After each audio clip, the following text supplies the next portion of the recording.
So, welcome to CA Inter May 2024 first batch of new syllabus.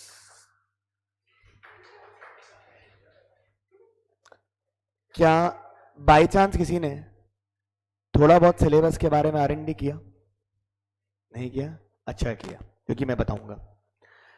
ये I believe आपको पता पड़ गया कि out of 8 paper which are originally there, अब खाली कितने? 6 ही है।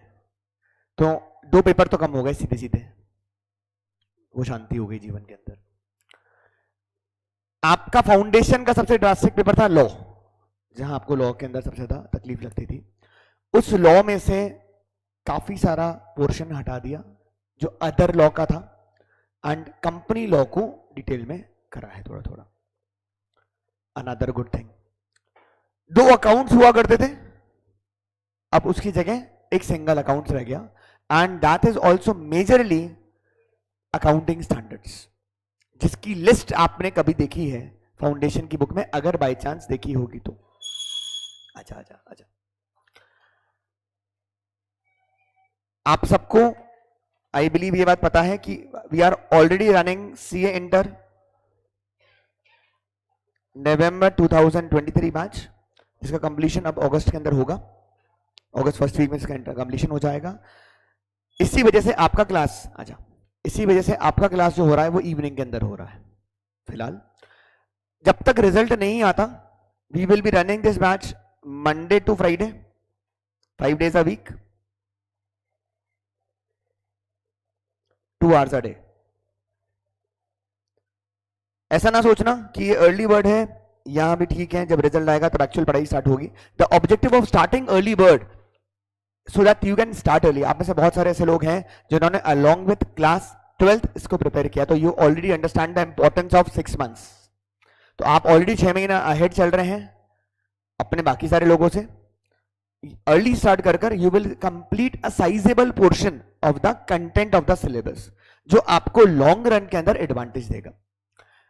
फाउंडेशन आपने दिया है तो आपको इस बात की समझ है कि problem with CA curriculum is the course का कंटेंट जो बहुत सारा है। ऐसा रॉकेट साइंस कुछ भी नहीं है जो समझ में नहीं आता।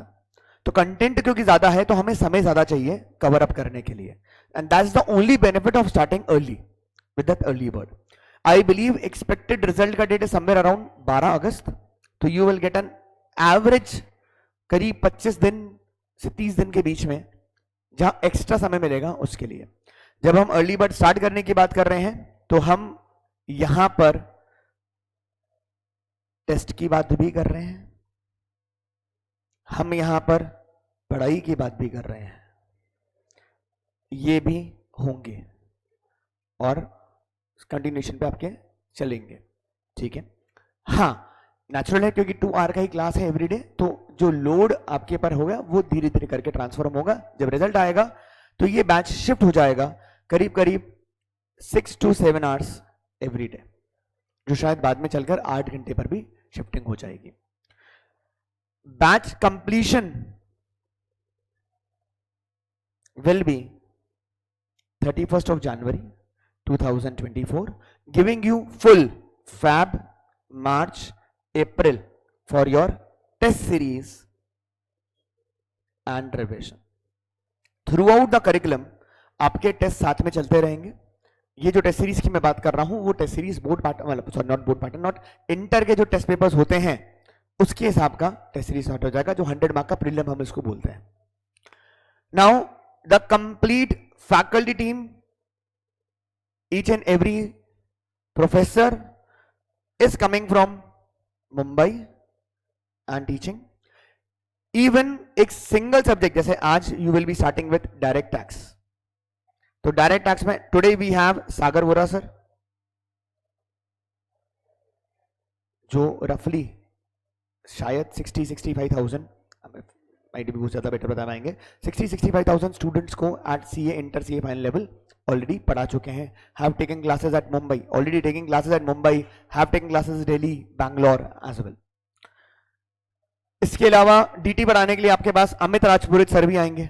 Again he is a faculty at innovate of CA Inter Direct Taxation. So even every subject will have multiple faculties. तो ऐसा भी नहीं होने वाला कि एक सिंगल सब्जेक्ट एक सिंगल प्रोफेसर ही आपको पढ़ाने वाले हैं। कॉस्टिंग के अंदर धवल पुरोहित सर आपको आएंगे, सागर बोरा के सर के बाद धवल पुरोहित सर ही आने वाले हैं।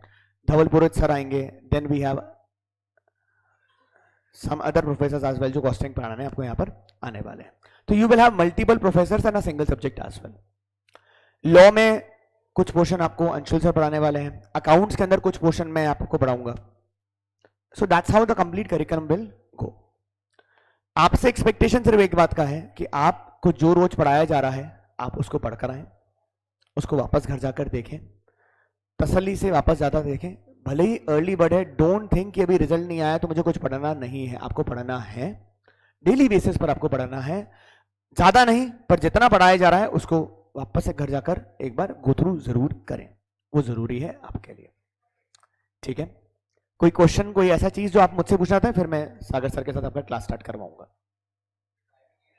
फिलहाल टाइम ये रहेगा जब तक रिजल्ट नहीं आता, या फिर जब तक मेरा नवंबर 2023 का बैच कंप्लीट नहीं होता, वो मॉर्निंग चल रहा है। सब्जेक्ट्स हैं 6, कौन कौन से हैं? So you have 6 papers divided as accounts, rather advance accounts में बोलूंगा। You have law, you have costing, you have audit, you have FM plus SM, then मैं कौन सा भूला? हाँ, आज टैक्सेशन स्टार्ट करने वाले हैं। टैक्सेशन, ये 6 पेपर हैं। टैक्सेशन DT IDT अलग अलग, डायरेक्ट टैक्स इनडायरेक्ट टैक्स अलग है। तो डायरेक्ट टैक्स के अंदर you have Sagar Vora sir, then you will have Amit Rajpurohit sir, IDT में महेश गौर सर, करण सर। तो इस तरह से बहुत सारे अलग अलग लोग आपको आकर पढ़ाने वाले हैं। The faculty stay over here, teach over here and then go back to Mumbai. One of the very big benefit of staying in Ajmer is आपको फैकल्टी अजमेर में आपको हमेशा मिलती है, इवन आफ्टर क्लास मिलती है, क्योंकि उसके बाद उनका कोई क्लास होता ही नहीं है। तो वो इंस्टीट्यूट ही अवेलेबल रहेंगी और आप आराम से उनसे डाउट्स, प्रॉब्लम्स सब कुछ सॉल्व करवा सकते हैं। ठीक है, चलिए मैं और कोई चीज जो आप मुझसे पूछना चाहते हैं सब्जेक्ट रिलेटेड, सागर सर आपको बेटर बताएंगे। मैं आपसे और मिलूंगा क्लास के बाद में, लास्ट में जाते जाते भी आपसे मिलूंगा मैं वापस से। So let's welcome Sagar sir.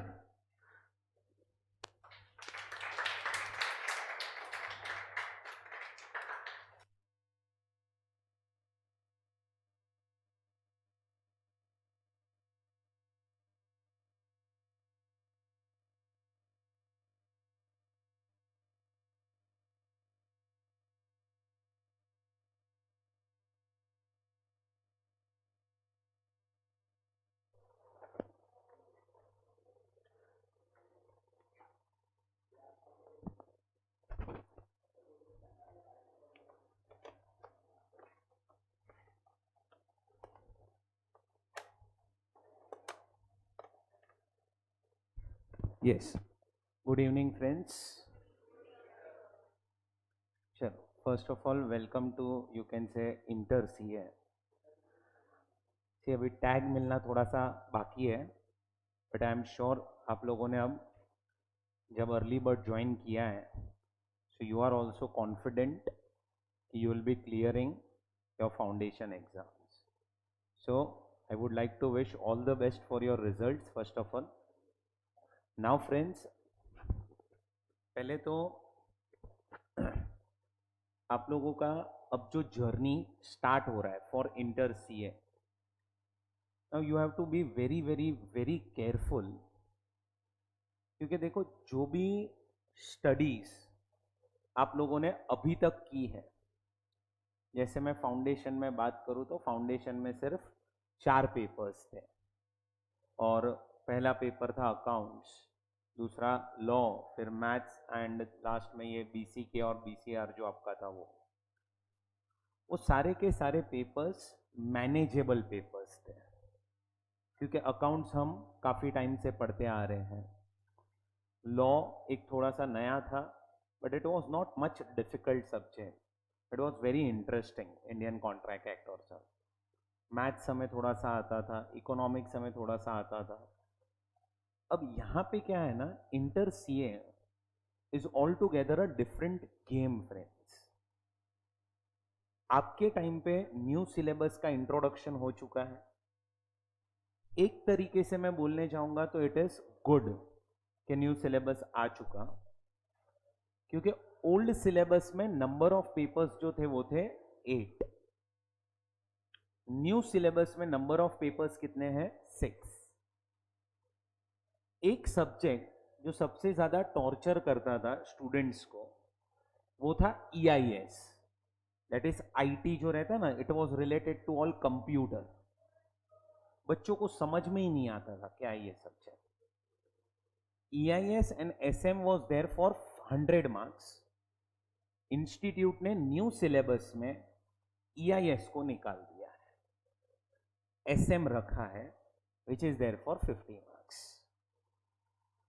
सो ये एक बोलते हैं ना कि आपके अटेम्प्ट के लिए मैं बोल सकता हूं बेटर हुआ है ये। प्लस ओल्ड सिलेबस में इकोनॉमिक्स था 40 मार्क्स के लिए, वो इकोनॉमिक्स आप लोगों को हटा दिया है। ओल्ड सिलेबस में accounts was divided into 2 parts, it was accounting and advance accounting. उसको मर्ज करके सिर्फ एक ही अकाउंट्स आ चुका, एडवांस अकाउंटिंग। तो काफी ज्यादा चेंजेस किए गए हैं सिलेबस के अंदर, एंड इसीलिए अब नंबर ऑफ पेपर्स जो है वो आपके हो गए हैं 6, जिसमें आपको ग्रुप 1 जो है उसमें एक तो पेपर रहेगा आपका अकाउंट्स, दूसरा लॉ, एंड तीसरा DTIDT टैक्सेशन। और ग्रुप 2 में आपका रहेगा ऑडिट, सेकेंड रहेगा कॉस्टिंग, एंड लास्ट रहेगा FM and SM। FM for 50 marks and SM for 50 marks. So ये चेंजेस की वजह से नंबर ऑफ पेपर्स 6 हो चुके हैं। एंड आप लोगों को अब यहां पे पैटर्न पता होनी चाहिए कि पासिंग परसेंटेज और सब कैसा रहता है। तो in every paper you should get 40 marks minimum. So हर एक पेपर में, ग्रुप 1 में 3 पेपर है, तीनों में 40, 40 और 40 आने चाहिए, बट आपका एग्रीगेट 150 भी होना चाहिए। सो दोनों ग्रुप में सब पेपर में 40-40, बट सब पेपर में अपने को 40 आ गए तो भी अपन क्लियर नहीं हो रहे। क्यों? क्योंकि अपना एग्रीगेट जो है वो होना चाहिए 300, फिर दोनों ग्रुप का मिला के। सो दोनों ग्रुप का मिला के 300 होना चाहिए। इन every paper you should get 40 marks minimum. अगर कोई पेपर के अंदर आपको 60 मार्क्स आते हैं या 60 से ज्यादा आते हैं, उस पेपर को हम बोलते हैं कि इसमें अपने को एग्जम्पशन मिला।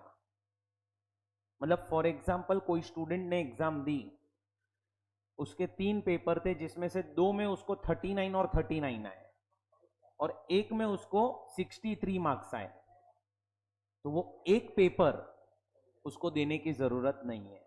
अब उसको सिर्फ 2 ही पेपर देने जिसमें उसको 39 एंड 39 आए। तो 60 मार्क्स या उससे ज्यादा आता है तो वो होता है एग्जम्पशन। सो ये आपका पैटर्न है पासिंग करने का।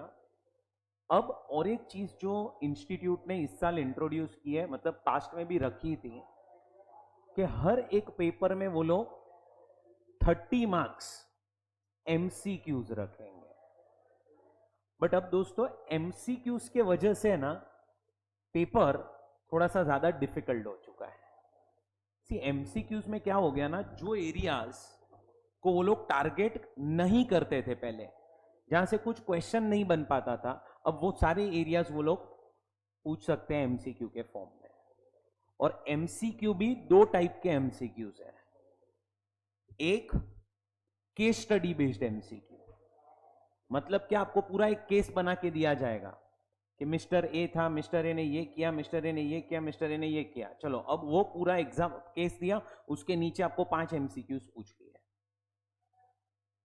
सो वो होते हैं केस स्टडी बेस्ड MCQs। और कुछ MCQs जो होते हैं वो डायरेक्ट MCQs होते हैं, क्वेश्चन रहेगा, 4 ऑप्शन दिए होंगे। सो केस स्टडी वाले में क्या होगा, केस स्टडी पढ़ना पड़ेगा, फिर नीचे क्वेश्चन और 4 ऑप्शंस दिए होंगे। सो पेपर जो है MCQs की वजह से थोड़ा सा ज्यादा डिफिकल्ट बन चुका है। आपको प्रैक्टिस हर एक चीज की करनी पड़ेगी, normal MCQs, case study based MCQs, सबका आपको प्रैक्टिस करना पड़ेगा। बट सिर्फ एक चीज ध्यान में रखना कि आपका जो ये इंटर सीए का जर्नी है, पहली चीज ये इजी नहीं होगा बिल्कुल भी, it's difficult. Inter CA clear करना डिफिकल्ट है, इम्पॉसिबल नहीं है। आपके साइड से एक चीज जो सबसे ज्यादा चाहिए वो है कंसिस्टेंसी। अभी एट प्रेजेंट जब तक आपका रिजल्ट नहीं आता आपके लेक्चर्स भी कम होंगे, बट जैसे ही आपके रिजल्ट्स के बाद आपके लेक्चर्स का ड्यूरेशन बढ़ गया, वो टाइम के आपके एफर्ट्स भी बढ़ना स्टार्ट होने चाहिए। जो भी चीजें आप लोग क्लास के अंदर पढ़ रहे हो, डेली बेसिस पे उसका रिवीजन होना चाहिए। Understand one thing, as compare to Bombay students, one advantage which I see here is कि आप लोगों का कॉलेज का इतना टेंशन नहीं रहता है। बॉम्बे में बच्चे का शेड्यूल क्या है पता है? मॉर्निंग 7 से लेकर 12 o'clock कॉलेज जाता है, वो 1 बजे से लेकर रात को 8 बजे तक लेक्चर बैठता है, सोचो पढ़ेगा। सेल्फ स्टडी जिसको हम बोलते हैं ना, वो होता ही नहीं है उससे। सो आपको एक एडवांटेज है कि आपको कॉलेज नहीं है, तो आपका जो वो टाइम है 5 to 6 आवर्स जो कॉलेज में जा सकता था, वो आपका सेव हो रहा है टाइम। अब वो टाइम आप कैसे यूज कर रहे हो in inter CA, that is very important friends. मैं तुम्हें ये नहीं बोल रहा हूं कि अपने को स्टार्टिंग से 10 घंटा पढ़ना है, बट अपने को ऐसा भी नहीं होना चाहिए कि स्टार्टिंग से अपन कुछ पढ़ भी नहीं रहे। आपका जो भी वो 6-7 आवर्स का टाइम बचता है क्लास को छोड़ के, तो आप क्लास आते हो उसको छोड़ के जो भी आपका टाइम बचता है, डिवाइड दैट टाइम कि आप 6 घंटा है तो उसमें से इनिशियली चलो 2 घंटा 3 घंटा हम पढ़ाई करें, फिर 4 घंटा पढ़ाई करें थोड़े टाइम बाद, फिर वो धीरे धीरे टाइम बढ़ाओ। बाकी का टाइम करो, टाइम पास चलेगा, बाकी का टाइम यू एंजॉय। बट वो स्टडीज के साथ एंजॉयमेंट होना चाहिए, ऐसा नहीं होना चाहिए कि वो 6 सिर्फ एंजॉयमेंट हो रहा है बस। सो एक ही चीज आपके साइड से चाहिए, वो है कंसिस्टेंसी। लेक्चर्स मिस मत करना कोई भी, टेस्ट सीरीज मिस मत करना कोई भी। इनिशियल डेज है तब तो ठीक है, सिलेबस स्लो चलेगा, बट एक बार रिजल्ट आ चुका फिर आपका सिलेबस भागेगा फटाफट से। वो टाइम पे क्लास मिस नहीं होना चाहिए, वो टाइम पे टेस्ट सीरीज मिस नहीं होनी चाहिए, वो टाइम पे होमवर्क जो है वो रेगुलरली होना चाहिए। अभी भी तुम लोगों ने जब फाउंडेशन की एग्जाम्स दी होगी तब तुमने खुद ने भी एनालिसिस किया होगा कि कहीं कहीं पे हमें प्रॉब्लम्स आ रही है। जैसे मैं आपको एग्जांपल देता हूं, अकाउंट्स में कुछ कुछ क्वेश्चंस आप लोगों ने देखे भी थे, सॉल्व भी किए थे, बट अब आपको है ना वहां पे याद ही नहीं आ रहा था कि हम इसको कैसे प्रेजेंट करें। क्यों? क्योंकि हमने राइटिंग प्रैक्टिस नहीं की थी। लॉ में हम लोगों को आंसर्स पता थे कि क्या लिखना है, बट हम उसको प्रॉपरली प्रेजेंट नहीं कर पाए थे। Again why? Because of lack of writing practice. Now subjects like law, subjects like audit, ये सब में आपको थियोरी आंसर्स लिखने हैं जिसकी प्रैक्टिस आप लोगों को करनी पड़ेगी। अकाउंट्स में आप लोगों को फॉर्मेट्स याद रखने हैं, आप लोगों को वो फॉर्मेट्स लिखने पड़ेंगे। जब आप 5 सम सॉल्व करोगे तब आपको पता चलेगा कि हम यहां पे गलत जा रहे हैं और यहां पे सही जा रहे हैं। तब आपको पता चलेगा कि नहीं, अब हम लोगों को प्रॉपर यू कैन से प्रैक्टिस करना चाहिए, किस हिसाब से सम सॉल्व होना चाहिए एग्जाम में। एक ही चीज जो इंटर सीए में बच्चे नहीं करते हैं वो है राइटिंग प्रैक्टिस। मैं आपको है ना सबसे बेस्ट एग्जांपल देता हूं and then I will start with subject. आपको मैं पूछूं कि एक पर्सन है जिसने अपना बिजनेस स्टार्ट किया, इज अ सोल प्रोप्राइटर, जिसने अपना बिजनेस स्टार्ट किया एंड उसने कैश इंट्रोड्यूस किया है अपने बिजनेस के अंदर 5 lakhs। क्या एंट्री पास करोगे आप उसके बुक्स में? Perfect, cash to capital. कितना टाइम लगा आपको सोचने के लिए? ½ सेकेंड भी नहीं लगा। Maximum 1 second cash to capital, याद ही था अपने को। अब ये क्यों हुआ, इतना फास्ट आंसर कैसे आया आपका? तो आप लोगों ने जब FI जैसी में, जब भी आपने अकाउंट्स पढ़ा होगा, कहना इसे आपको मैं ये एंट्री का पहले बैकग्राउंड देता हूं। तो बैकग्राउंड क्या था? 3 गोल्डन रूल्स सिखाए गए थे, 3 अकाउंट्स पढ़ाए गए होंगे, पर्सनल, रियल, नॉमिनल। पर्सनल का आपको रूल पढ़ाया होगा, गोल्डन रूल, रियल का गोल्डन रूल, नॉमिनल का गोल्डन रूल। फिर आपको क्या बताया होगा पता है? सोल प्रोप्राइटर और सोल प्रोप्राइटर का जो बिजनेस है उसको सेपरेट पर्सन मानना है। सोल प्रोप्राइटर जब 5 लाख रुपया इधर कैपिटल दे रहा है, तो ये 5 लाख रुपया जो है वो रियल अकाउंट है, debit what comes into capital account. What is capital account? तो capital account is a personal account, it's a representative account, उसको हम क्रेडिट करेंगे, क्रेडिट द गिवर। क्या आपको पर्सनल, रियल, नॉमिनल सोचना पड़ा? नहीं। गोल्डन रूल देखने पड़े? नहीं। सेपरेट एंटिटी कॉन्सेप्ट याद करना पड़ा? नहीं। डायरेक्टली आपने मुझे एंट्री बताया, cash to capital, cash to capital. क्यों? क्योंकि जैसे ही आपने ये सब गोल्डन रूल्स पढ़े थे, आपने जहां पे भी क्लासेस किए हो, मिनिमम आप लोगों ने 25 से 30 सम सॉल्व किए होंगे, जिसका first entry was cash introduced 5 lakhs, और आपने लिखा cash to capital, cash to capital. कितनी बार? 25 बार सेम एंट्री पास किया आपने। अब 25 बार सेम एंट्री पास करने के बाद कहने से आपको 100% वो चीज रट्टा हो जाएगी।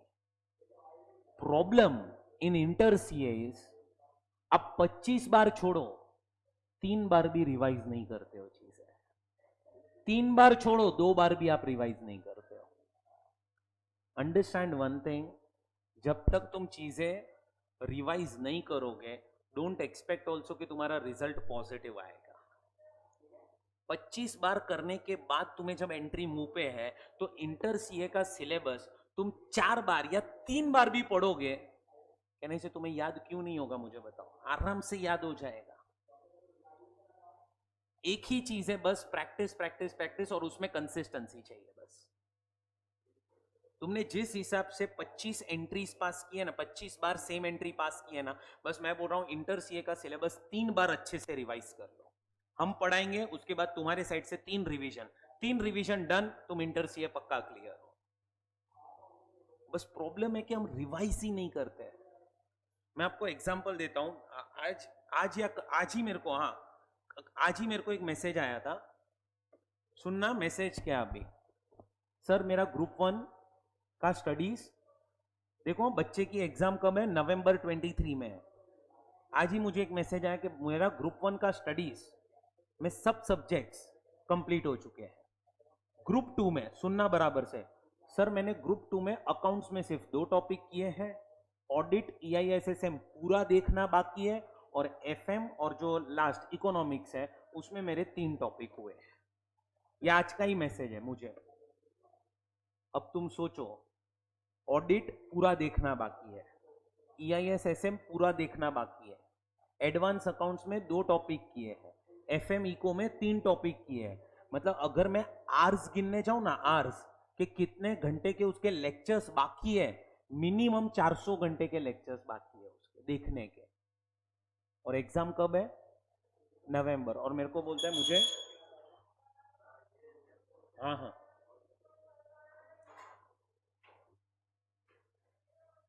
400 घंटे के लेक्चर्स बाकी है देखने के। और क्या बोलता है पता है मैसेज में? कि मुझे दोनों ग्रुप नवंबर 23 में देना है। आप खुद मुझे बताओ, 400 घंटे के लेक्चर्स देखने बाकी है उसके। मेरे को बोलता है सर टाइम टेबल बना के दो, मैं कैसे करूं? मैंने उसको एडवाइस किया कि बेटा तू एक काम कर, अभी नवंबर 23 में सिर्फ एक ही ग्रुप दे अच्छे से। तू 400 आवर्स के अगर अभी लेक्चर्स फर्स्ट टाइम देखेगा तो रिवाइज कब करेगा फिर तू? सो फ्रेंड्स, ऐसे ऐसे केसेस पड़े हुए हैं। अभी एग्जाम का रिजल्ट आया, पता है ना तुम्हें? इंटर सीए का रिजल्ट आया अभी। एक बच्चे को 100 में से FM इको में 5 मार्क्स, बस 5 मार्क है FM इको में। मैं तुम्हें डरा नहीं रहा हूं, मैं तुम्हें सिर्फ बता रहा हूं कि नहीं पढ़ोगे तो ये रिजल्ट होगा। और छोड़ो, तुम्हें पता है एडनोवेट में 7 रैंक आई है। 7 रैंक में से एक रैंक होल्डर को FM इको में 95 मार्क्स कॉस्टिंग में 97 मार्क्स है, टैक्सेशन में 84 या 85 मार्क्स है। सो अगर एक बच्चे को 95 आ सकता है तो तुम्हें समझ रहे हैं एफर्ट्स देने से, पढ़ाई अच्छे से करोगे तो तुम्हारे भी मार्क्स आएंगे। कंक्लूजन क्या है पता है? दोनों सब चीजों का कंक्लूजन, बस तुम्हारी पढ़ाई होनी चाहिए एट द एंड। वो 5 मार्क वाले ने कुछ नहीं पढ़ा था, कुछ नहीं पढ़ोगे तो 5 मार्क्स ही आएंगे, और अच्छे से पढ़ोगे तो तुम्हें भी 80, 85, 90, 95 आएंगे।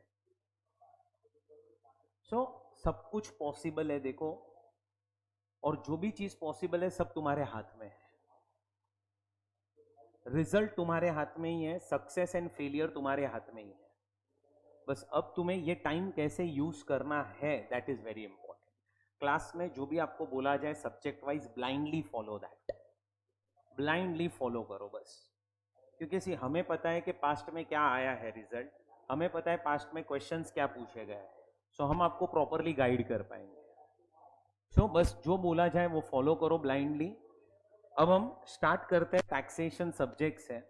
आज के लेक्चर में तो मैं सिर्फ सब्जेक्ट को थोड़ा सा इंट्रोड्यूस कर पाऊंगा बस, कि टैक्स क्या है, कैसे कलेक्ट होता है, वो सभी हम डिस्कस करने वाले हैं। नाउ फ्रेंड्स पे अटेंशन, मैं स्टार्ट कर रहा हूं मेरा एक्सप्लेनेशन। अब friends, what is tax? Tax है क्या? सो टैक्स जो है इज अ फी। टैक्स जो है वो क्या है? Is a fee which is charged by government. So what is tax? Tax is a fee, tax is a revenue, tax is income for government. Tax is a fee charged by government on number 1 product, on number 2 services, on number 3 activity, and on income. So government हमसे tax collect करती है। कौन कौन सी चीजों पे tax लगाया जाता है? Product, services, activity, income. ये सब चीजों पे गवर्नमेंट हमसे क्या कलेक्ट करता है? Tax. So what is tax? Tax is a fee which is charged by government on product, services, activity and income. अब ये जो पहला वर्ड आ रहा है प्रोडक्ट, प्रोडक्ट के ऊपर पहले मैं पास्ट की बात कर रहा हूं। पास्ट में 2 टैक्सेस कलेक्ट होते थे, एक था वैट। क्या था? एक वैट, और दूसरा था सीएसटी। वैट का फुल फॉर्म क्या है? Value added tax. And CST का फुल फॉर्म क्या है? Central sales tax. वैट कब लगता था? तो अगर goods within the state बेचे जाते थे, लगता था on sale of goods. But अगर बायर और सेलर दोनों के दोनों सेम स्टेट में है, अगर दोनों के दोनों सेम स्टेट में है, तो वो टाइम पे लगता था वैट। सो अगर बायर राजस्थान में है, सेलर भी राजस्थान में है, तो क्या लगता था? वैट। अगर एक पर्सन ने दूसरे पर्सन को राजस्थान में ही गुड्स बेचे, वैट। बट अगर बायर जो है वो महाराष्ट्र में है एंड सेलर जो है वो राजस्थान में है, यहां से गुड्स आने वाले हैं महाराष्ट्र, तो वो टाइम पे क्या लगता था? सीएसटी।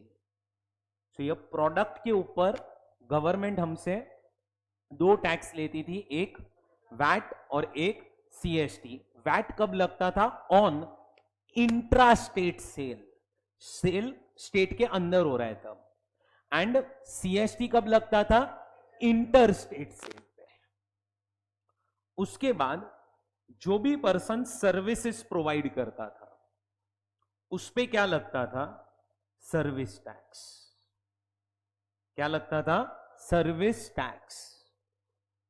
उसके बाद जो भी पर्सन एक्टिविटी करता था, अब एक्टिविटी को मैं 2 पार्ट में डिवाइड करता हूं, एक मैन्युफैक्चरिंग और एक इंपोर्ट एक्सपोर्ट। एक मैन्युफैक्चरिंग और दूसरा इंपोर्ट एक्सपोर्ट। मैन्युफैक्चरिंग के ऊपर पहले एक्साइज ड्यूटी करके एक टैक्स लगता था, एंड इंपोर्ट एक्सपोर्ट पे आपको लगता था custom duty. So what is a tax? Tax is a fee charged by government on product, service, activity. Product पे वैट लगता था जब goods within the state sale होते थे, दूसरे स्टेट में सीएसटी. अगर कोई पर्सन सर्विसेज प्रोवाइड कर रहा है तो सर्विस टैक्स.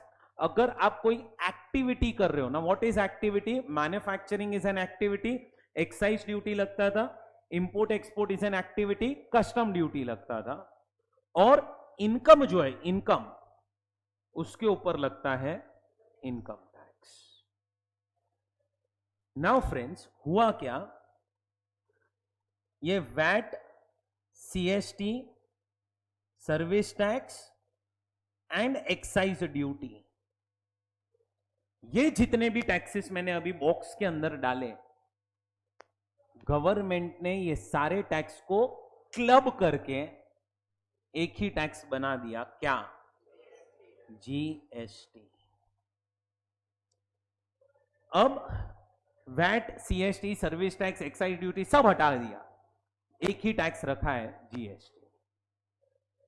तो अब ये जो जीएसटी है वो, और जो कस्टम ड्यूटी है वो, ये दोनों के दोनों टैक्सेस जो है, ये है इनडायरेक्ट टैक्स.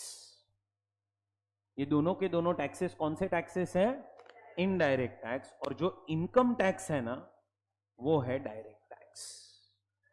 वो कौन सा टैक्स है? Direct tax.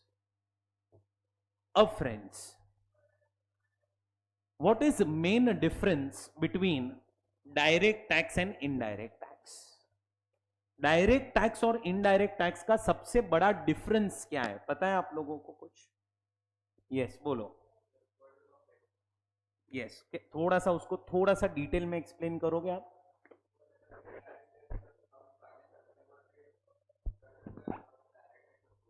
Perfect, okay. समझो क्या होता है, पे अटेंशन. अब एग्जांपल लेते हैं कि आपने कोई प्रोडक्ट परचेज किया.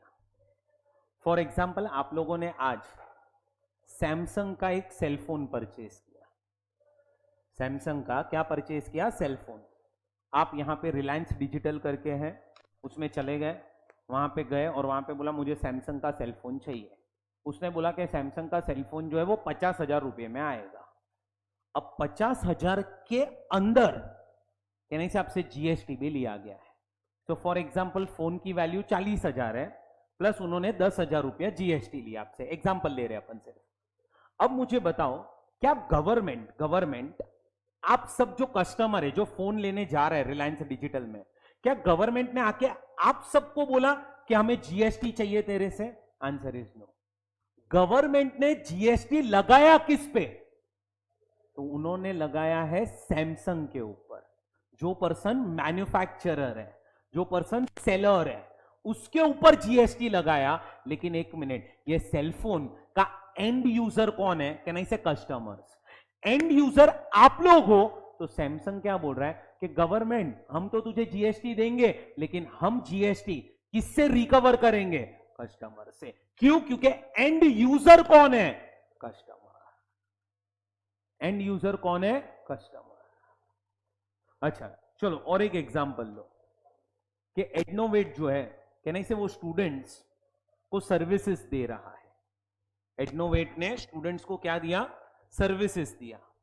तो हम स्टूडेंट्स को क्या बोलते हैं कि स्टूडेंट्स, तुम्हारा जो फीस है, एग्जांपल ले रहा हूं, तुम्हारा फीस इज 1 लाख, प्लस तुम्हें 18% जीएसटी देना पड़ेगा. तो हम स्टूडेंट को बोलते हैं कि तुम्हें 1,18,000 पे करना पड़ेगा.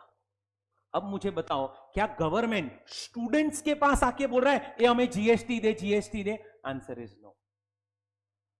गवर्नमेंट किसके पास आया? एडनोवेट के पास. एडनोवेट को बोला कि एडनोवेट तेरे पास इतने सारे स्टूडेंट्स हैं, तू सर्विस प्रोवाइड कर रहा है, हमें तुझसे जीएसटी चाहिए. अब एडनोवेट ने क्या किया? गवर्नमेंट को बोला मैं जीएसटी दूंगा, लेकिन अब मैं जो सर्विस दे रहा हूं उसका एंड यूजर कौन है? स्टूडेंट्स. तो हम जीएसटी का बर्डन क्या करेंगे, आप पे शिफ्ट कर देंगे। सो गवर्नमेंट ने लगाया किस पे जीएसटी, सर्विस प्रोवाइडर पे, और सर्विस प्रोवाइडर ने वो बर्डन क्या कर दिया, शिफ्ट कर दिया किस पे, सर्विस रिसीवर पे। सो इनडायरेक्ट टैक्स में क्या होता है, इनडायरेक्ट टैक्स में ये टैक्स चार्ज, ये टैक्स लेवी किसी एक पर्सन पे किया जाता है, और वो पर्सन ये चीज को शिफ्ट कर देता है कस्टमर्स पे या एंड यूजर के ऊपर। क्यों, क्योंकि तुम्हें सर्विस चाहिए इसीलिए एटनोवेट सर्विस दे रहा है, और एटनोवेट सर्विस दे रहा है इसीलिए उसको जीएसटी लग रहा है। सो हम जो सर्विस तुम्हें दे रहे हैं उसके लिए हमें टैक्स लग रहा है, तो हम क्यों पे करें, तुम पे करो। एंड यूजर देखो कौन है, एंड यूजर। अच्छा, लेकिन अब मैं यहां पे लेक्चर ले रहा हूं, तो मैं यहां पे जब लेक्चर ले रहा हूं तो तुम्हें समझ में आ रहा है, मैं फ्री में तो नहीं लूंगा लेक्चर, मैं एडनोवेट से पैसा लेने वाला हूं, तो मैं एडनोवेट को बोलूंगा आप मुझे पैसा दो।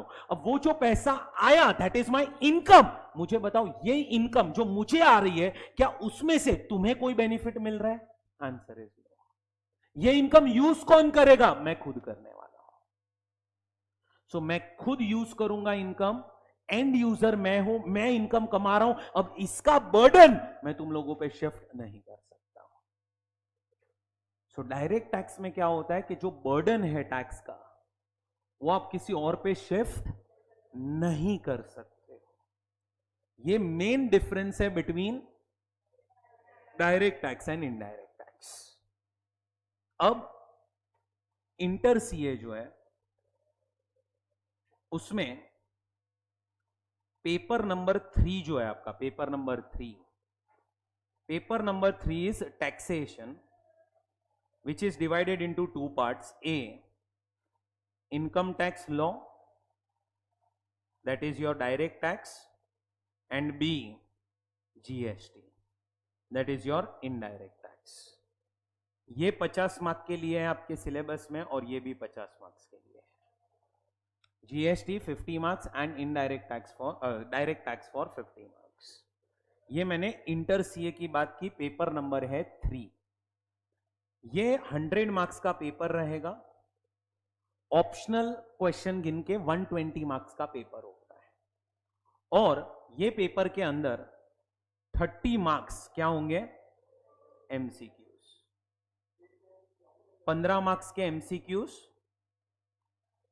और 15 मार्क्स के एमसीक्यूज, ऐसे डिवाइडेड होगा पूरा। अब फाइनल सीए जो है, फाइनल सीए में paper number 4 is direct tax and international taxation, 100 marks के लिए, and paper number 5 is indirect tax, 100 marks के लिए, दोनों 100 मार्क्स फाइनल सीए में। अब यहां पे जब तुम डायरेक्ट टैक्स पढ़ोगे, ये वाला पार्ट 50 मार्क्स, ये 50 मार्क्स में आप लोगों को रफली 16 to 17 टॉपिक्स पढ़ने हैं। यही 16 to 17 टॉपिक्स तुम्हें वापस से फाइनल में भी पढ़ने हैं, बट फाइनल सीए में नंबर ऑफ टॉपिक्स हो जाते हैं 50 50 टॉपिक पढ़ने डायरेक्ट टैक्स और इंटरनेशनल टैक्स में। मैं फाइनल सीए की बात कर रहा हूं। इंटर सीए में 15 या 16 टॉपिक, और जो 15-16 टॉपिक अभी पढ़ोगे वो तो फाइनल में है ही, और डिटेल में है 15-16 टॉपिक्स, उसके अलावा और 30-35 टॉपिक्स और पढ़ने पड़ेंगे।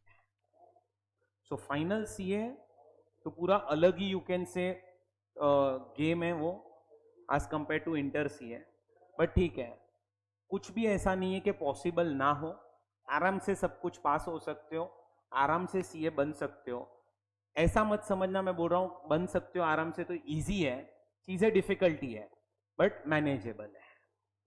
अब ये आपका पहले तो टैक्स का मीनिंग हो चुका। What is tax? Tax is a fee which is charge by government on product services activity and income. जो प्रोडक्ट सर्विसेज एक्टिविटी है उस पर इनडायरेक्ट टैक्स चार्ज होते हैं, और इनकम के ऊपर इनकम टैक्स चार्ज होता है, दैट इज डायरेक्ट टैक्स। अब गवर्नमेंट जो है वो हमसे ये टैक्स कलेक्ट करती है। क्यों कलेक्ट करती है हमसे ये टैक्स? क्योंकि हम कहने से इंडिया में रह के इंडिया के रिसोर्सेस यूज करते हैं। सो आज जो रोड्स बन रहे हैं, कहने से हम वो रोड्स यूज कर रहे हैं, फुटपाथ जो है वो हम यूज कर रहे हैं, वाटर फैसिलिटीज जो हमें मिल रही है वो हम यूज कर रहे हैं, हेल्थ फैसिलिटीज काफी सारी मिलती है वो हम यूज कर रहे हैं। सो गवर्नमेंट ये सारी सर्विसेज हमें देने के लिए, कहने से गवर्नमेंट के पास भी तो पैसा होना चाहिए, तो इसीलिए गवर्नमेंट हमसे क्या कलेक्ट करती है, टैक्सेस। अब ये तो बात हो गई टैक्स की, मीनिंग ऑफ टैक्स। अब क्वेश्चन ये आता है कि गवर्नमेंट को ये जो टैक्स है वो कलेक्ट करने का हमसे राइट, अधिकार किसने दिया? कहां से पावर मिला? मुझे ये बताओ कि गवर्नमेंट हमसे टैक्स कलेक्ट कर सके। किसने दिया पावर गवर्नमेंट ने? हाँ, परफेक्ट, कॉन्स्टिट्यूशन ऑफ इंडिया ने। किसने पावर दिया है? कॉन्स्टिट्यूशन ऑफ इंडिया, भारत का जो संविधान है उसने पावर दिया किसको? गवर्नमेंट को, कि वो हमसे टैक्स कलेक्ट कर सके। अब तुम अगर कॉन्स्टिट्यूशन ऑफ इंडिया देखोगे, कॉन्स्टिट्यूशन ऑफ इंडिया, तो जैसे तुमने काफी सारी एक्ट्स पढ़ी हुई है अभी, Indian contract act, partnership act, sale of goods act, LLP act, act के अंदर कहने से सेक्शंस रहते हैं, सेक्शंस, और तुम्हें पता है सारा एक्ट खत्म हो जाता है ना, उसके बाद एक्ट के शेड्यूल्स आते हैं, शेड्यूल्स। तो कॉन्स्टिट्यूशन ऑफ इंडिया जब तुम रीड करते हो ना, तो constitution of India is divided into articles. जैसे एक्ट के अंदर सेक्शन 1 2 3 4 होता है, वैसे ही कॉन्स्टिट्यूशन ऑफ इंडिया में आर्टिकल 1 2 3 4 है।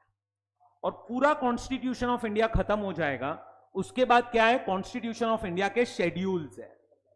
क्या है उसके? शेड्यूल्स। अब एक आर्टिकल है, आर्टिकल नंबर 246। कौन सा आर्टिकल? 246।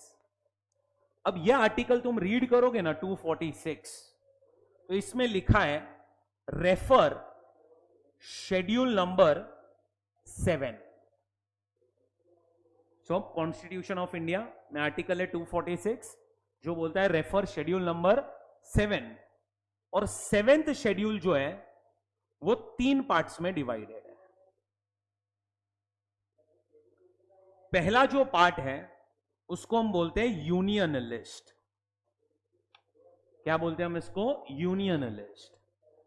दूसरा जो पार्ट है उसको हम बोलते हैं स्टेट लिस्ट, एंड तीसरा जो पार्ट है उसको हम बोलते हैं कॉन्करेंट लिस्ट।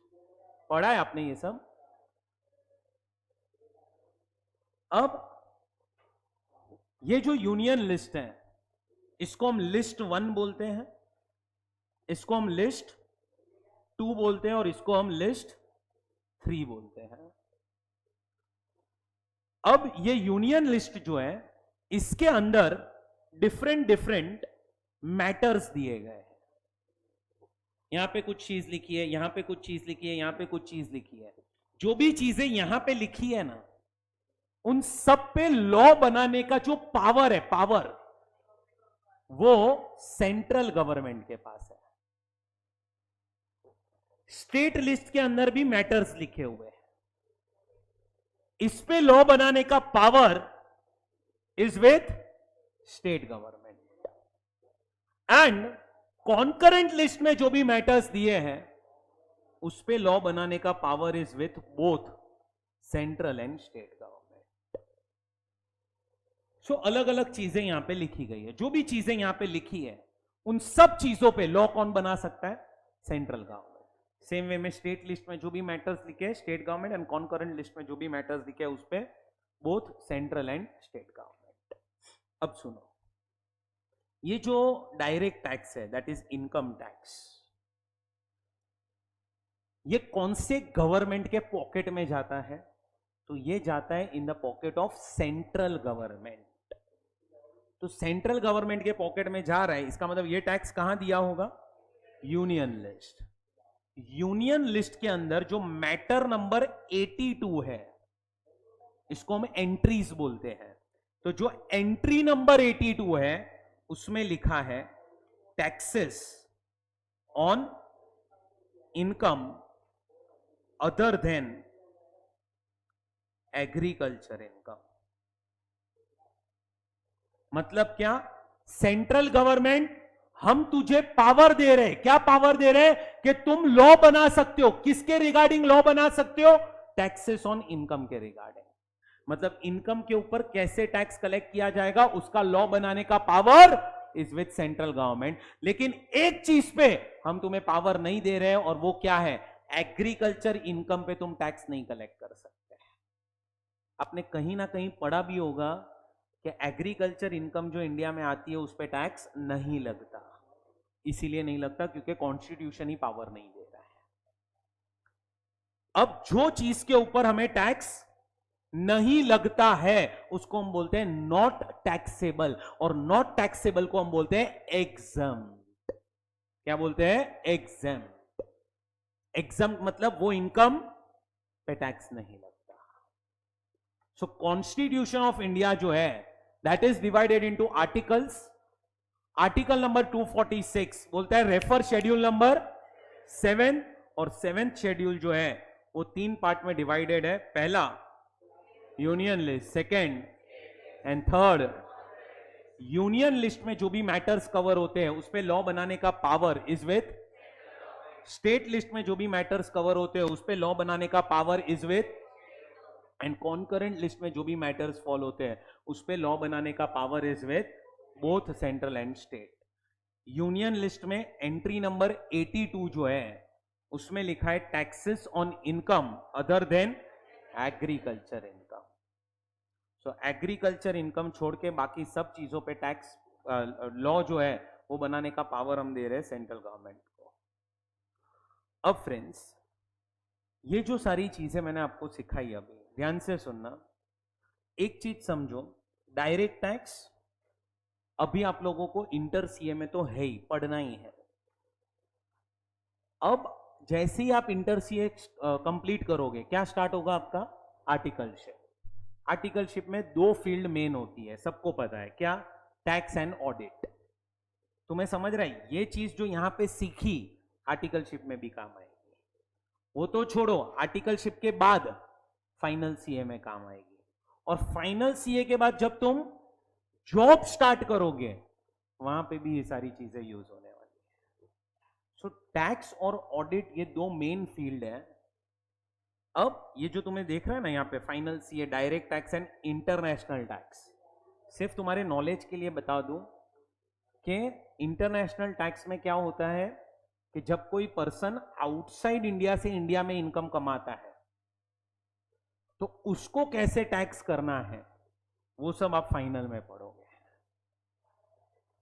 जब मैं सीए क्लियर कर चुका था मैंने खुद ने जॉब स्टार्ट किया था इन केपीएमजी। सुना है केपीएमजी का नाम? 4 बड़ी कंपनीज है सीए की, पीडब्ल्यूसी, केपीएमजी, ईएनवाई एंड डेलॉइट।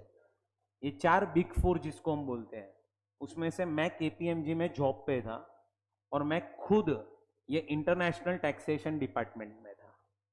सो अगर कोई बंदा कहां पे रहता है? आउटसाइड इंडिया रहता है, और वो पैसा इंडिया में अर्न कर रहा है, उसको किस तरह से टैक्स लगेगा वो सब कैलकुलेशन हम लोग करते थे वहां पे। सो जब मैंने जॉब स्टार्ट किया था I was into international taxation department. So ये सारी चीजें आपको जॉब में भी यूज होने वाली है। समझ में आ रहा है फ्रेंड्स? सो अब चीजें ना सिर्फ पढ़ने के लिए मत पढ़ो, अब चीजें तुम्हें रिटेन करनी है लाइफ टाइम के लिए। एग्जाम्स क्लियर करने तक तो तुम्हें याद ही रखना पड़ेगा, उसके बाद भले ही सीए बन जाओगे तो तुम बुक रेफर कर सकते हो, बट एग्जाम में तो तुम बुक रेफर नहीं कर पाओगे, तो उसके लिए तो तुम्हें रिटेन करना ही पड़ेगा। और जो भी चीजें तुम अभी पढ़ोगे सारी की सारी फाइनल में वापस आने वाली है।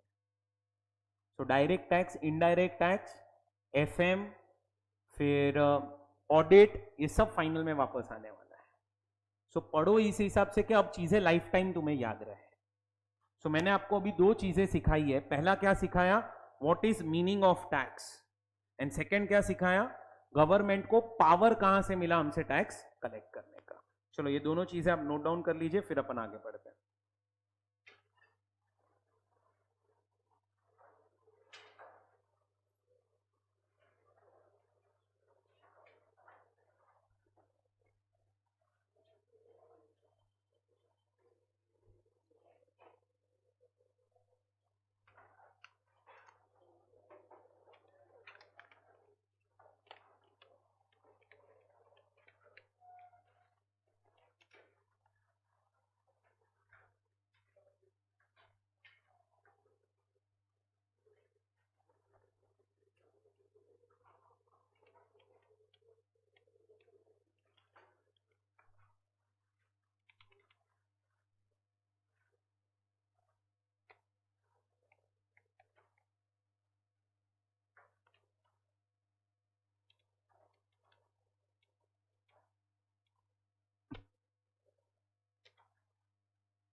देखो सिर्फ आपके नॉलेज के लिए, ये कॉन्स्टिट्यूशन ऑफ इंडिया है। ये देखो कॉन्स्टिट्यूशन ऑफ इंडिया का कौन सा schedule, 7th schedule, article number 246, list number 1 union list. अब देखो यूनियन लिस्ट में क्या क्या दिया है। पहला लिखा है defence of India, naval military air forces, तो इसका मतलब this is entry number 1, entry number 2, entry number 2A, entry number 3। अपना कौन सा एंट्री था, 82। तो ये देखो entry number 82, taxes on income other than agricultural income. तो यहां से पावर मिला किसको, सेंट्रल गवर्नमेंट को, कि वो हमसे क्या कलेक्ट कर सके, टैक्स कलेक्ट कर सके। और ये पावर मिलने के बाद गवर्नमेंट ने क्या किया, तो गवर्नमेंट ने बनाया इनकम टैक्स एक्ट 1961। तो ये गवर्नमेंट ने बनाया इनकम टैक्स एक्ट 1961। क्योंकि देखो पावर मिल जाने से ऐसा नहीं है ना कि लोग टैक्स भरना स्टार्ट कर देंगे, आपको ये भी तो एक्सप्लेन करना पड़ेगा लोगों को कि हम किस तरह से टैक्स कलेक्ट करना चाहते हैं। मतलब आपकी कौन सी इनकम पे टैक्स लगेगा, कौन सी इनकम पे टैक्स नहीं लगेगा, क्या परसेंटेज ऑफ टैक्स होंगे, ये सारी चीजें गवर्नमेंट ने एक्सप्लेन की। कैसे एक्सप्लेन की, through income tax act 1961। So income tax act 1961 जो है, इसके अंदर total there are 298 sections, and ये एक्ट के अंदर देर आर 14 शेड्यूल्स। 14 शेड्यूल्स है, 298 क्या है, सेक्शंस है। तो ये पूरी एक्ट में 298 सेक्शंस है, 14 शेड्यूल्स है। आप लोगों को सिलेबस में सारे सेक्शंस नहीं है बट काफी है, फाइनल सीए में ये सारे सेक्शंस है सिलेबस में। शेड्यूल्स फाइनल सीए में भी इतने नहीं है बट ये सेक्शंस सारे आप लोगों को पढ़ने पड़ेंगे। अब तुम देखो तो ये इनकम टैक्स एक्ट ईयर कौन सा, ईयर 1961। अब ये एक्ट बनाई गई थी 1961 में। सोचो गवर्नमेंट को अगर लॉ के अंदर कुछ चेंज करना होगा, चेंज कैसे करेंगे वो लोग, चेंज अमेंडमेंट्स। हाँ वो चेंज मतलब क्या, अमेंडमेंट कैसे करेंगे, अमेंडमेंट्स वो लोग, हाँ बिल इंट्रोड्यूस करके। सो देखो आज मैं आपको बोलूं तो 1961 की बात करूं, मुझे बताओ क्या 1961 में क्रिप्टो करेंसी जैसा कोई कॉन्सेप्ट था, आंसर इज नो। 1961 में कोई कॉन्सेप्ट नहीं था क्रिप्टो करेंसी जैसा। सो अब वो टाइम पे जब इनकम टैक्स एक्ट बनाई गई थी, क्या इसके अंदर कुछ लिखा होगा कि क्रिप्टो इनकम्स, जो भी क्रिप्टो करेंसी से इनकम आएगी वो कैसे टैक्स होगी, आंसर इज नो। कुछ नहीं लिखा था, कौन सी एक्ट में, 1961 की एक्ट में। बट अब क्रिप्टो करेंसीज का तो बहुत ही यू कैन से मार्केट में, यू कैन से अब टैक्स ये चल रहा है, डिमांड चल रहा है। तुम देखोगे तो कितनी सारी n number of crypto currencies are available, n number of crypto currencies. तो अब गवर्नमेंट ने 2 साल पहले क्रिप्टोस पे टैक्स लगाना स्टार्ट किया है और बोला है कि आपको जो भी क्रिप्टो करेंसी से इनकम आएगी उस पर हम लगाएंगे टैक्स 30%, वो बाद में आप पढ़ोगे। बट ये अमेंडमेंट उन्होंने किया, और ये अमेंडमेंट कैसे किया उन्होंने, तो ये अमेंडमेंट उन्होंने किया थ्रू फाइनेंस एक्ट। कैसे किया अमेंडमेंट, थ्रू फाइनेंस एक्ट। अब क्या होता है मैं समझाता हूं आपको।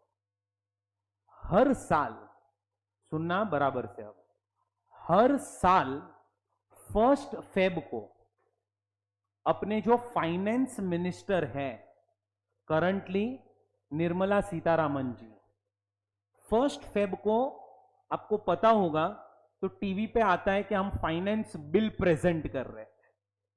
फाइनेंस बिल क्या होता है कि जो कमिंग ईयर है उसमें क्या क्या चेंजेस हम लोग करना चाहते हैं, या क्या क्या डेवलपमेंट्स हम करना चाहते हैं, क्या क्या डेवलपमेंट, क्या क्या चेंजेस करना चाहते हैं। कौन से दिन पे आता है? 1 फेब को। अभी कौन सा 1 फेब गया? 1 फेब 2023 गया। तो 1 फेब 23 को निर्मला सीतारामन जी ने फाइनेंस बिल अनाउंस किया था कि हम अब ये चेंजेस लाना चाहते हैं जो 1 अप्रैल 23 से लेके 31 मार्च 24 के लिए एप्लीकेबल होंगे। मतलब देखो, जो ईयर है वो स्टार्ट होने से 2 महीना पहले वो लोग हमें बताते हैं क्या, कि हम लॉ के अंदर ये चेंजेस लाएंगे। सी डायरेक्टली ऐसा तो नहीं कर सकते ना कि हम चेंज ला चुके हैं, वो भी तो गलत हो जाएगा। पहले पब्लिक को बताना पड़ेगा कि हम क्या क्या चेंजेस लाना चाहते हैं। So proposed amendments are announced through finance bill on 1 Feb 2023। अभी तक ये अमेंडमेंट फाइनल नहीं हुई है, प्रपोज्ड है। वो लोग बोल रहे हैं कि हम ये अमेंडमेंट्स करना चाहते हैं। Then this bill, finance bill, is pass through Lok Sabha and Rajya Sabha. और लोकसभा राज्यसभा में ये बिल पास होने के बाद प्रेसिडेंट जो है वो इस पे साइन करते हैं। जैसे ही प्रेसिडेंट साइन करते हैं ये बन जाता है फाइनेंस एक्ट। और फाइनेंस एक्ट जैसे ही हो गया मतलब वो बन गया आपका लॉ। वो आपका लॉ बन चुका। मतलब हमें इनकम टैक्स एक्ट तो पढ़ना ही है, साथ साथ में हमें अमेंडेड इनकम टैक्स एक्ट पढ़ना है। And what is amended? इसका मतलब हर साल का जो फाइनेंस एक्ट आएगा उसके अंदर जो भी अमेंडमेंट्स होगी वो भी हमें पढ़नी पड़ेगी। अब आपकी एग्जाम्स कब है? मई 24 में। तो आप लोगों को जो फाइनेंस एक्ट एप्लीकेबल है वो है 23 का, मतलब जो अभी अनाउंस किया वो। अब जो 1 फेब आएगा, 1 फेब 2024, तभी भी बिल अनाउंस होगा, उसमें भी अमेंडमेंट्स की जाएगी जो आपको एप्लीकेबल नहीं है। आपको क्लास के अंदर अमेंडेड सिलेबस ही पढ़ाया जाएगा, तो आपको वो चीज का टेंशन नहीं लेना है। मई 24 एंड नवंबर 24 का सिलेबस सेम रहता है। मई 24 और नवंबर 24 का जो डायरेक्ट टैक्स का पोर्शन है वो सेम ही रहता है। अब ये वाली जो फाइनेंस एक्ट आएगी, कौन सी? 1 फेब 2024 वाली, वो एप्लीकेबल किसको होगी पता है? मई 25 एंड नवंबर 25 के स्टूडेंट्स को।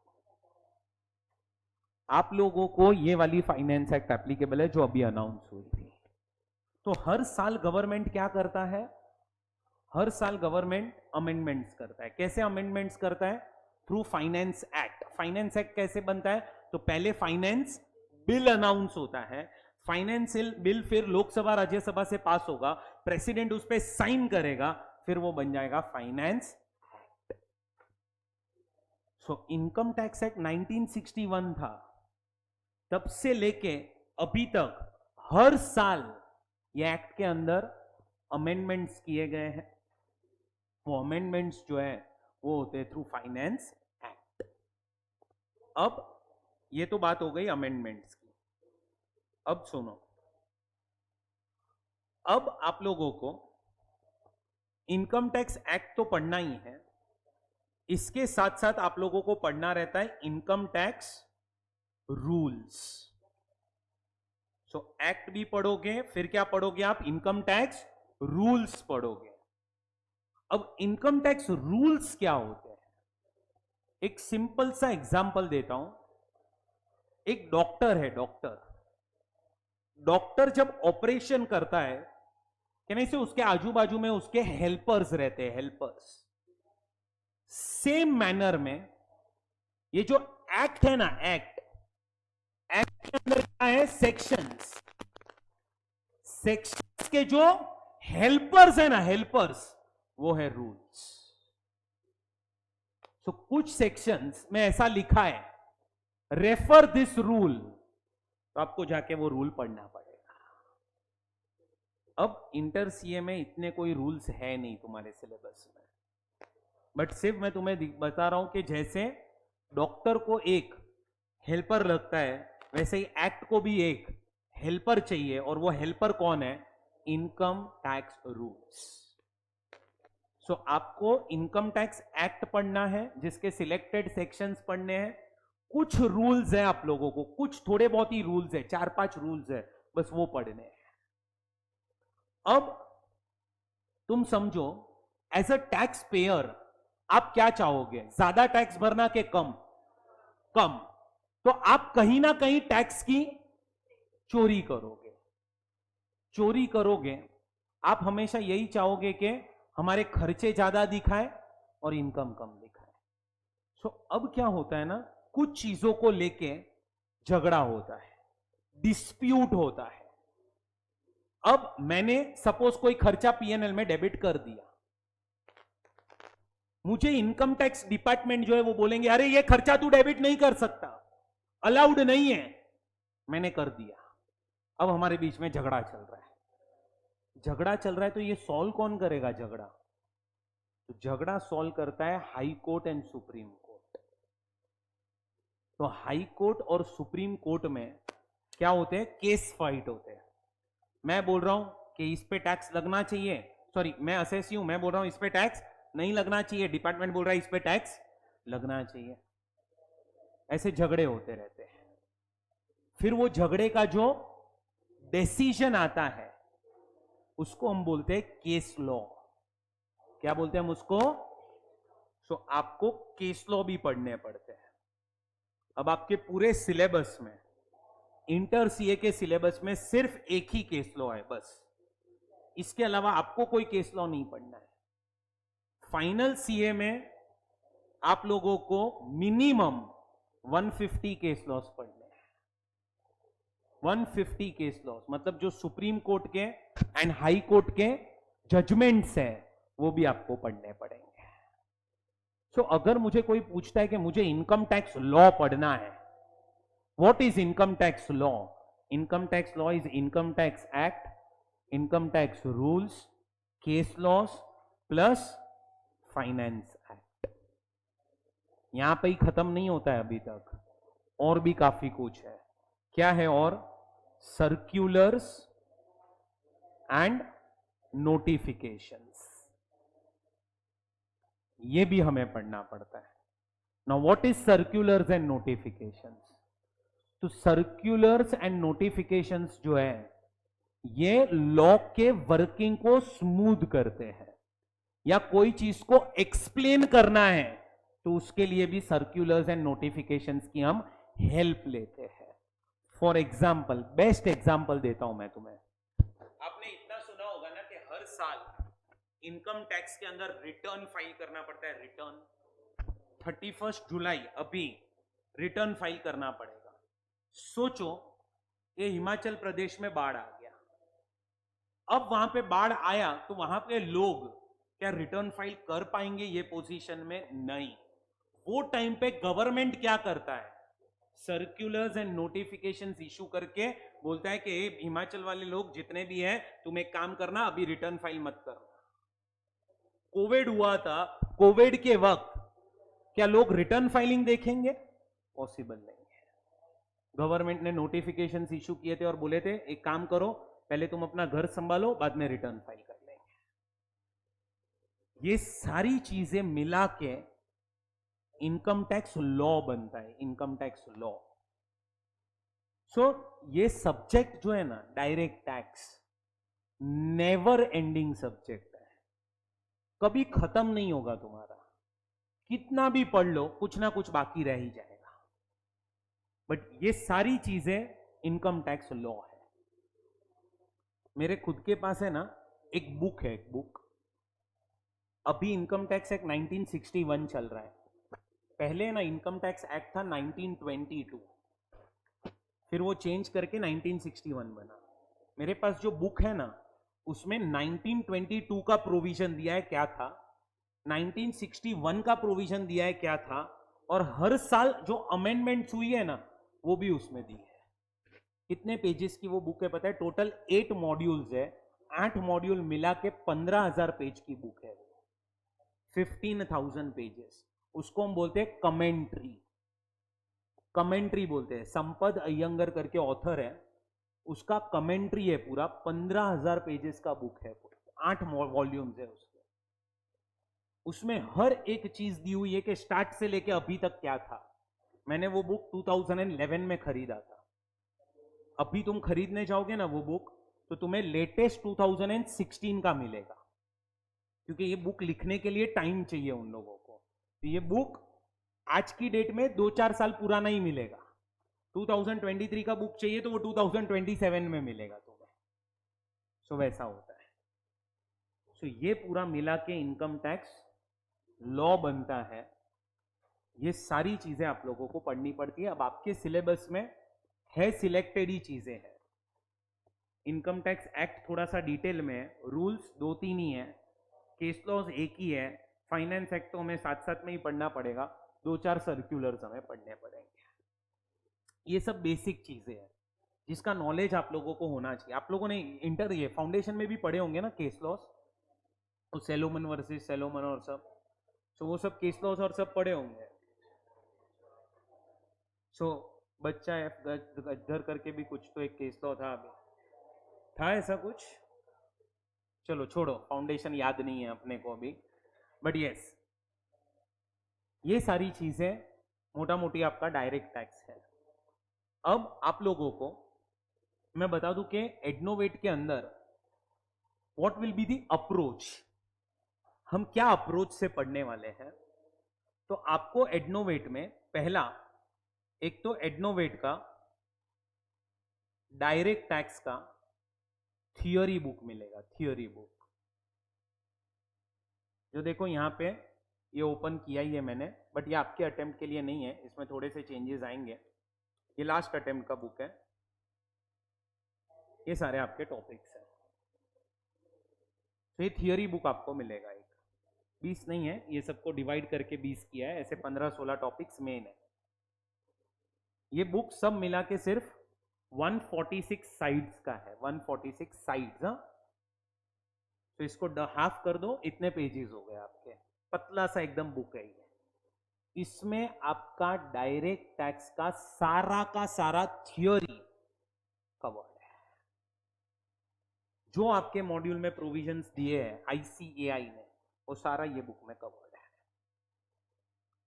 इसके साथ साथ आप लोगों को एडनोवेट का डायरेक्ट टैक्स का Q&A बुक मिलेगा। एक Q&A बुक के अंदर ये देखो, ये Q&A बुक है, टोटल 305 पेजेस का बुक है। ये बुक के अंदर आप लोगों को 300 प्लस क्वेश्चंस मिलेंगे, 300 प्लस क्वेश्चंस। अभी ये वाली बुक जो है वो मॉडिफाई होने गई है, आपके अटेम्प्ट के लिए जो चेंजेस है वो सब इस बुक में आएंगे अभी। सो 300 प्लस क्वेश्चंस है, 300 प्लस क्वेश्चंस।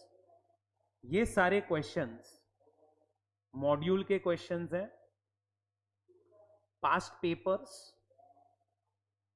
आरटीपी, एमटीपी, सब जगह से जहां से भी पॉसिबल था, और जो जो क्वेश्चन एग्जाम के लिए रेलेवेंट है ये सारे इसमें डाल दिए। ये 2 बुक्स आपको मिलेगी। ये 2 बुक्स करने के बाद आपको मॉड्यूल देखने की जरूरत नहीं है। मॉड्यूल का each and every question is covered in this book. हर एक क्वेश्चन ये बुक में कवर्ड होगा। बोलो, इतना क्लियर? अब इसके साथ साथ आप लोगों को आईसीएआई का एक एमसीक्यू का बुकलेट अपलोड होता है। आईसीएआई जो है वो हर साल क्या अपलोड करता है? एक बुक अपलोड करता है जिसके अंदर एमसीक्यूज दिए जाते हैं। वो सारे एमसीक्यूज जो है वो आप लोगों को करने पड़ेंगे। तो ये एमसीक्यूज आप लोगों को, कुछ एमसीक्यूज क्लास में होंगे, कुछ एमसीक्यूज आपको होमवर्क में दिए जाएंगे। एंड लास्ट में मई 24 का जो आरटीपी आएगा वो, और जो एमटीपी होगा, एमटीपी पता है ना, मॉक टेस्ट पेपर, और जो आरटीपी होगा वो करना है May 24 का। हाँ, आरटीपी एंड एमटीपी, बस ये दो करना है, आगे का मत करना। मतलब पास्ट आरटीपीज और एमटीपीज रेफर मत करना, डायरेक्ट टैक्स की बात कर रहा हूं अभी मैं, सब्जेक्ट स्पेसिफिक हूं। डायरेक्ट टैक्स में please don't refer past RTPs and past MTPs because there are amendments. आपको बस ये वाली चीजें ही करनी है। ये 4 चीजें आप लोगों को पढ़नी है, जिसमें आरटीपी के ऊपर लेक्चर हम लोग हर साल यूट्यूब पे अपलोड कर देते हैं, क्योंकि आरटीपी आता है आपके सिलेबस कंप्लीट होने के बाद, तो उसमें 1 आवर का कुछ रहता है या 45 मिनट्स का होता है, वो यूट्यूब पे आ जाता है लेक्चर। सो ये सारी चीजें आप लोगों का स्टडी मटेरियल होगी फॉर डायरेक्ट टैक्स। अब ये जो एमसीक्यूज इंस्टीट्यूट इशू करता है, उसमें वो लोग क्वेश्चन देते हैं, आंसर देते हैं, क्वेश्चन देते हैं, आंसर देते हैं। हम आपको क्लास के अंदर एटलीस्ट वो क्वेश्चन का सॉल्यूशन प्रोवाइड कर देंगे, उसका पीडीएफ आपको मिल जाएगा, क्योंकि अभी जो क्वेश्चंस हैं उसका हम लोगों ने बच्चों को पीडीएफ दे दिया है कि मतलब सॉल्यूशन मतलब क्या, कैसे वो आंसर आया, डिराइव कैसे हुआ वो आंसर, वो सारी चीजें हम आपको प्रोवाइड कर देंगे। तो इसका सॉल्यूशन आप लोगों को मिल जाएगा। But this is what you need to study for, you can say, direct tax subject. So what is income tax law? So income tax law is Income Tax Act, Income Tax Rules, Case Law, Finance Act and Circulars and Notifications. So इसको हम क्या बोलेंगे, Income Tax Law।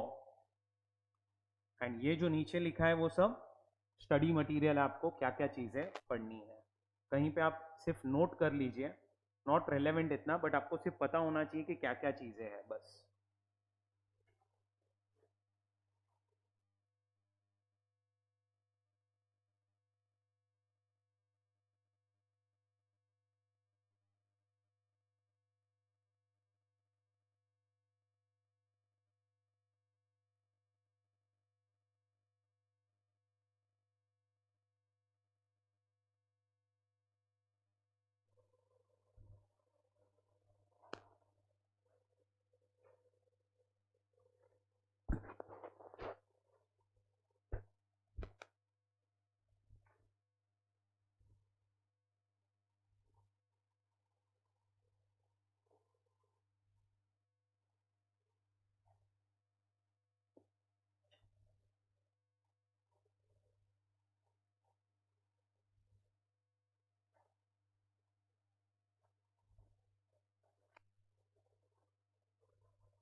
Okay, सो अब 2-3 चीजें मैं discuss कर रहा हूं, सिर्फ देखो।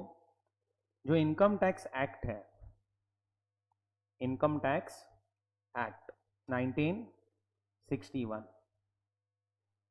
कोई भी एक्ट आप पढ़ते हो उसका सेक्शन नंबर 1 क्या होता है? सेक्शन नंबर 1 इंट्रोडक्शन, डेफिनेशंस नहीं होता, डेफिनेशन इज सेक्शन नंबर 2। सो यहां पे भी इंट्रोडक्शन है कि ये एक्ट कहां पे अप्लाई होता है, होल ऑफ इंडिया, ठीक है, कभी एग्जाम में आएगा नहीं ये section. What is section number 2? Definitions. Section 2 भी डेफिनेशन है और सेक्शन नंबर 3 भी डेफिनेशंस ही है।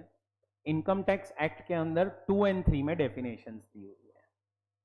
अब मैं आपसे एक चीज पूछता हूं, अगर ऐसा लिखा हो सेक्शन 2 ब्रैकेट में 14, कैसे पढ़ते हैं हम इसको? Section 2 clause 14। क्यों क्लॉज पढ़ते हैं और क्यों सबसेक्शन नहीं बोलते हम इसको? बस हमें तो इतना ही पता था क्लॉज बोलना है। हाँ, क्यों क्लॉज, क्यों सबसेक्शन नहीं? अच्छा, ऐसा लिखा होता सेक्शन 10 ब्रैकेट में 1, सेक्शन 10 ब्रैकेट में 2, तो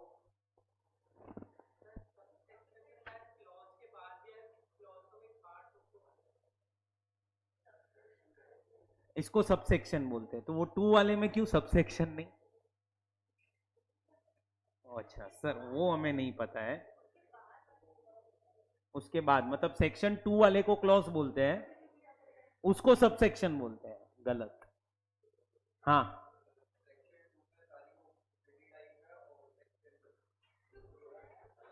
खिचड़ी। हाँ हाँ, एक मिनट, एक मिनट, एक मिनट, गाइस गाइस। हाँ हाँ, परफेक्ट, यस।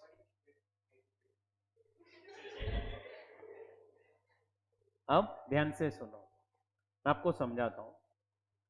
मैं एग्जांपल लेता हूं, सेक्शन नंबर 213।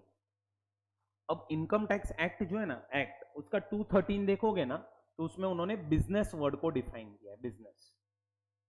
फिर सेक्शन नंबर 214, उसमें उन्होंने डिफाइन किया है व्हाट इज कैपिटल असेट, ऐसा डेफिनेशन दिया है। फिर इनकम टैक्स एक्ट में एक सेक्शन है, सेक्शन 32, उसमें सबसेक्शन 1 है, 32 सबसेक्शन 2, 32 सबसेक्शन 3, ऐसे दिया हुआ है। अब कब हम क्लॉज बोलते हैं और कब हम सबसेक्शन बोलते हैं, ध्यान से सुनना। अगर ये चीज सेक्शन 213 और 214 दोनों अलग अलग चीजों के ऊपर डिस्कशन हो रहा है, एक बोलता है व्हाट इज बिजनेस, एक बोलता है व्हाट इज कैपिटल एसेट, कोई एक दूसरे से रिलेटेड नहीं है। जब कोई चीज एक दूसरे से रिलेटेड नहीं होती है ना, तब हम बोलते हैं क्लॉज। बट अगर तुम इनकम टैक्स एक्ट का सेक्शन 32 देखोगे ना, तो सेक्शन 32 टॉक्स अबाउट डेप्रीसिएशन। अब सेक्शन 32 सबसेक्शन 1 जो है ना, उसमें डेप्रीसिएशन के बारे में लिखा है। सेक्शन 32 सबसेक्शन 2 में भी डेप्रीसिएशन ही लिखा है, और 32(3) में भी डेप्रीसिएशन ही लिखा है। कहना इसे एक ही चीज पे डिस्कशन हो रहा है। जब डिस्कशन एक ही चीज पे हो ना, तब हम बोलते हैं सब सेक्शन। समझ में आ रहा है? सो ये एक चीज ध्यान में रखना कि कब हम सब सेक्शन बोलते हैं और कब हम क्लॉज बोलते हैं।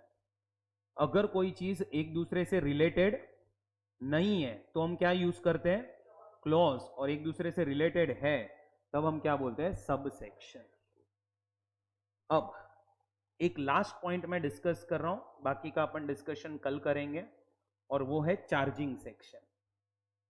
सेक्शन नंबर 4 क्या है दोस्तों, चार्जिंग सेक्शन। सो देखो, पहला सेक्शन होल ऑफ इंडिया कभी आएगा नहीं। 2 और 3 डेफिनेशंस, ये हम कब पढ़ेंगे डेफिनेशंस, जब हम लोगों को किसी भी चीज का मीनिंग चाहिए होगा, तब हम जाएंगे 2 और 3 के पास। अब आ रहे हैं हम चार्जिंग सेक्शन के ऊपर। व्हाट इज चार्जिंग सेक्शन, क्या दिया गया ये सेक्शन के अंदर, ध्यान से सुनना। ये सेक्शन में लिखा है कि आपको इनकम टैक्स जो है वो कब लगेगा, when you are liable to pay income tax. आप पे इनकम टैक्स कब चार्ज होगा, आप पे इनकम टैक्स कब लेवी होगा, वो दिया गया है सेक्शन नंबर 4 के अंदर। सो अब सेक्शन नंबर 4 के वर्डिंग्स देखो क्या है। सेक्शन नंबर 4 में लिखा है income tax is payable by every person on his income earned during previous year at the rates applicable for assessment year। क्या लिखा है, income tax is payable by every person on his income earned during previous year at the rates applicable for assessment year। अब यहां पे पहली चीज जो सबसे ज्यादा इंपॉर्टेंट है वो है पर्सन, दूसरी चीज जो इंपॉर्टेंट है वो है इनकम, तीसरी चीज जो इंपॉर्टेंट है वो है प्रीवियस ईयर, चौथी चीज जो इंपॉर्टेंट है वो है रेट्स, एंड पांचवी चीज जो इंपॉर्टेंट है वो है असेसमेंट। अगर तुम्हें कोई पूछे कि इनकम टैक्स तुम पे कब लगता है, when you are liable to pay income tax, तो ध्यान से समझना, ये जो चार्जिंग सेक्शन है इसके अंदर दो कंडीशंस दी हुई है। अगर ये दोनों कंडीशन सेटिस्फाई हो गई ना, then only you are liable to pay income tax. और वो दो कंडीशंस क्या है? पहले तो आप पर्सन होने चाहिए और दूसरा आपकी इनकम आनी चाहिए। अगर आप पर्सन हो और अगर आपको इनकम आ रही है, then only you are liable to pay income tax. आपको इनकम टैक्स कब लगेगा? वर्डिंग्स देखो, income tax is payable, payable मतलब कब भरना है, बाय एवरी पर्सन, तो आप पर्सन होने चाहिए, एंड सेकेंड आपको इनकम आनी चाहिए। सो कितनी कंडीशन सेटिस्फाई होने पे हमें इनकम टैक्स लगेगा? दो। क्या क्या? Person and income. अगर आप पर्सन हो, अगर आपको इनकम आ रही है, you are liable to pay income tax. अब इनकम टैक्स हमें मंथली भरना पड़ेगा, क्वार्टरली भरना पड़ेगा, 6 मंथली के ईयरली, तो उसके लिए उन्होंने कॉन्सेप्ट रखा है previous year and assessment year, कि आपको इनकम टैक्स साल का, 1 साल का इनकम टैक्स भरना पड़ेगा। एंड इनकम टैक्स कितना भरना पड़ेगा, उसके लिए हमें पढ़ना पड़ेगा रेट्स। अब फ्रेंड्स, ये जो वर्ड है क्या? पर्सन, पर्सन को डिफाइन किया गया है सेक्शन नंबर 231 के अंदर। ये जो वर्ड है इनकम, उसको डिफाइन किया गया है सेक्शन 224 के अंदर। प्रीवियस ईयर को डिफाइन किया गया है सेक्शन नंबर 3 के अंदर, एंड असेसमेंट ईयर को डिफाइन किया गया है सेक्शन नंबर 29 के अंदर। और ये जो रेट्स है वो आपको दिए जाते हैं बाय फाइनेंस एक्ट। हर साल ये रेट्स चेंज होते हैं। So section number 231 defines what? Person. Section number 224 defines what? Income. Section number 3 defines previous year. Section number 29 defines assessment year. And rates are given by Finance Act. और ये है आपका section number 4, charging section. सो क्या लिखा है charging section में? दो condition satisfy होनी चाहिए। पहला क्या?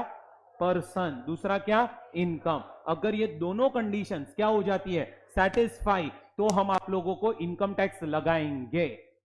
तो ये दिया गया है चार्जिंग सेक्शन के अंदर। आया समझ में इतना? सो ये आपका बेसिक पार्ट था। कल जो अपना लेक्चर रहेगा उसमें we will study this charging section in detail. I will explain you definition of person, definition of income, what is previous year, what is assessment year, and what is rates of tax. चलो ये थोड़ा सा part copy कर लीजिए and then you can read.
Income tax is payable by every person on his income earned during previous year at the rates applicable for assessment year.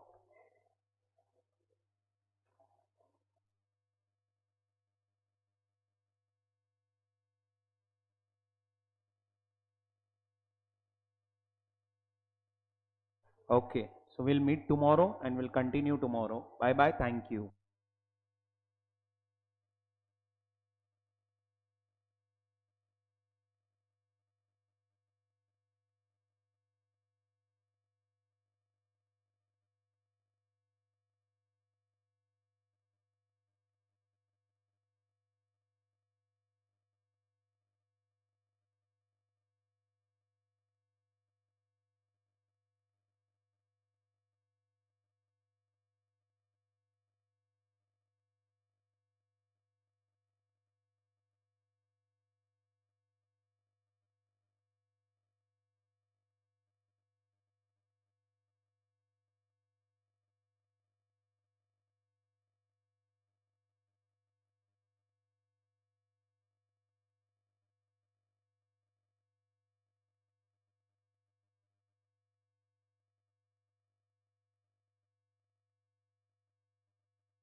सो नया पढ़ा आपने आज टैक्सेशन, इसके पहले कभी पढ़ा है क्या टैक्सेशन?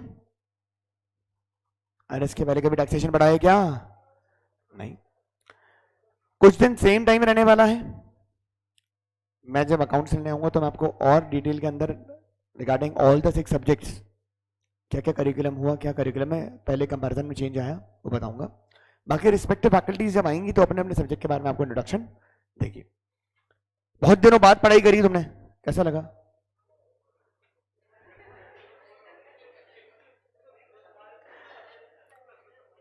अभी सोचो 10 दिन का गैप आया है तो इतनी बड़ी मुश्किल लगती है। वही गैप अगर 1.5 महीने का आएगा तो दिल में बहुत भारी बोझा हो जाएगा। इसके लिए वापस बैक टू पढ़ाई आना स्टार्ट करो, घूमो फिरो, मस्ती करो, पर जो आज पढ़ा है, जो पढ़ोगे उसको वापस से गो थ्रू करना स्टार्ट करो। ठीक है, फिर मिलते हैं अपन नेक्स्ट क्लास के अंदर कल सेम टाइम 5 o'clock। ठीक है, tata bye bye, take care.